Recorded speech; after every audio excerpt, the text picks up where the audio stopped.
Hello, and welcome to the History Hub, where I talk about the strangest events throughout history.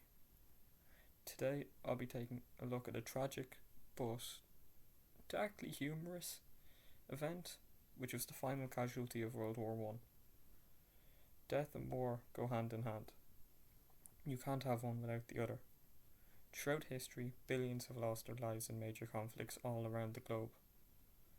From the conflicts in ancient Rome and the world around it, to the Seven Chess War of Risky Reels, conflict has affected every generation of humanity. With so many deaths in so many battles, it's easy to assume that not everyone gets a glorified one-way ticket to Valhalla. Many undignified, darkly humorous events occur in battles of such large scales, and today I may have found one of the strangest in recent histories. This is the death of Henry Gunther, which occurred on the final day of World War One in the final minute, and marks possibly the end of one of humanity's darkest periods. Without further ado, let's dive straight into the life of Henry Gunther, possibly the last soldier killed during World War One. Henry Gunther was born in 1895 in Baltimore, Maryland, USA. Evident by his surname, Gunther was half German. His parents, George Gunther and Lena Roth, both being children of German immigrants. His neighbourhood, Highland Town, was heavily populated with German immigrants, and the Gunthers managed to live in a German-oriented community. Highland Town had large German, Polish and Ukrainian communities, and was made part of Baltimore City in 1919. In Highland Town, the Gunthers lived an ordinary life, which included being part of the local Sacred of Heart Jesus Roman Catholic parish. Growing up, Henry had two jobs, both being a bookkeeper and a clerk in the local Baltimore bank.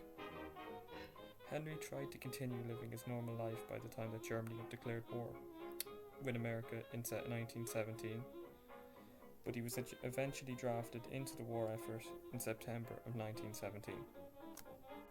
Gunther was drafted into the military in September 1917 and assigned to the 313th Infantry Regiment, who were nicknamed Baltimore's Own. Gunther, along with his regiment, were sent to France in 1918 to bolster the American forces, and he was promoted to supply sergeant. Due to this promotion, it was now his responsibility for clothing his regiment. This position was short-lived, as the Army Postal Censor intercepted a letter sent to him from a friend back home, in which Henry suggested he avoid being drafted due to miserable conditions in France. Despite arriving in France in September 1918, Henry hadn't faced much actual combat. The final weeks of the war on the Western Front exploded into chaos, and like many other Allied units, Gunther's Company A became embroiled in fighting on the morning of November 11th.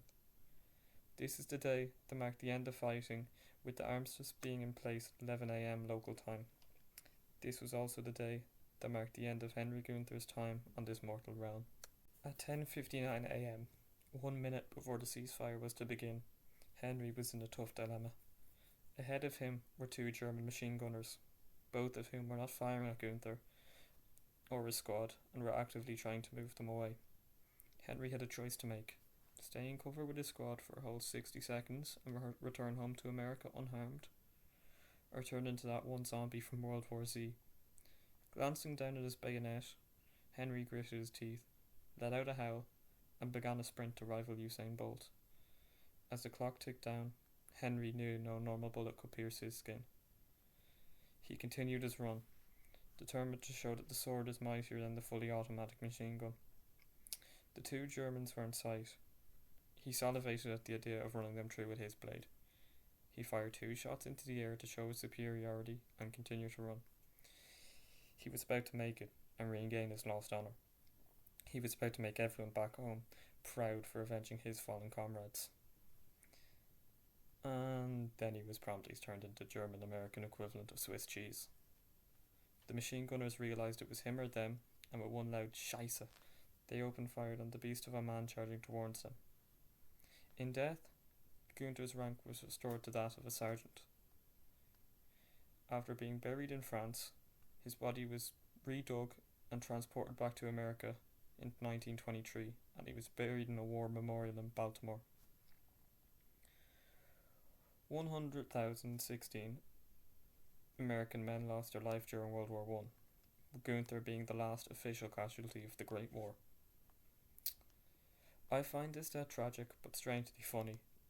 Some say Gunther died trying to be a hero, while others view it more as a suicide via machine gun. Me? Well, I view it as proof demigods live among us normal people, and that machine guns are the most efficient Swiss cheese makers.